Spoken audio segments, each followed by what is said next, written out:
This is Colts Up Close. Colts.com is expanding its fantasy football coverage for the 2015 season. Beginning right now, be sure to log on to Colts.com and search fantasy football to check it out. Recently, Kevin Bowen and I sat down for a new web series of videos to debate the biggest topics. It's called Fantasy Face-Off. The first in a series of new fantasy football videos, one each day on Colts.com leading up to the start of training camp. I'm Steve Andress with Kevin Bowen, and our first fantasy face-off.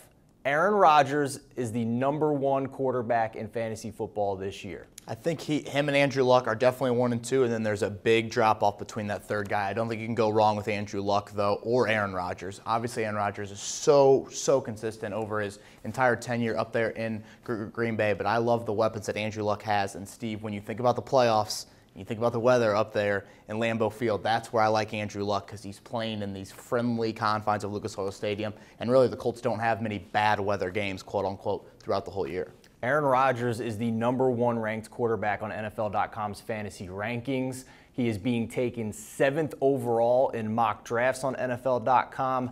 I disagree. I think Andrew Luck is the #1 quarterback. He only missed out on the #1 spot last year by 6 points behind Rodgers, and that was with 22 turnovers. I still think the arrow is pointing up. And if I have to spend a first-round pick on Aaron Rodgers, then I'm going to take my chances of possibly getting Andrew Luck at the top of the 2nd round after that.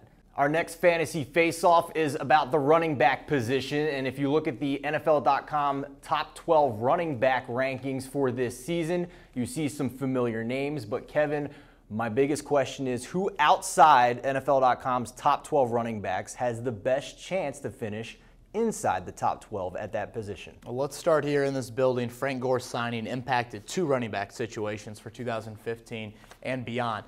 Frank Gore running against 6, 7-man boxes, very advantageous situations for him, which he didn't have out there in San Francisco for the bulk of his 10 years. You know in the red zone the Colts are going to give him the football. Think about it last year, how many balls Ahmad Bradshaw caught out of the backfield in those red zone areas. So I think Frank Gore can help you out there. Carlos Hyde, then in San Francisco, now becomes the definite #1 back.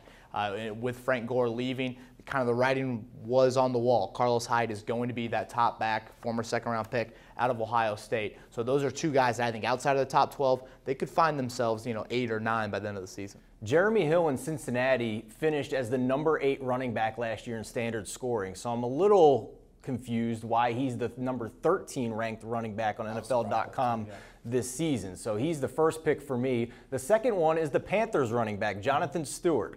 Fantasy fans have hated Carolina's backfield for years because they've had 2. D'Angelo Williams is gone. Jonathan Stewart, towards the end of last year, was the featured back and showed what he can do with it. I think he's a big upside guy, but my #1 guy, I would agree with you, is Frank Gore, who is the #21 ranked running back on NFL.com. I think he's a top 12 back this year. For the latest fantasy football news and videos, including articles as well, go to Colts.com, go to the upper right-hand corner of the homepage, and just search fantasy football. It's just that easy. Thank you so much for joining us this week on Colts Up Close. You can also download the Colts mobile app for all the latest news and notes from your favorite football team.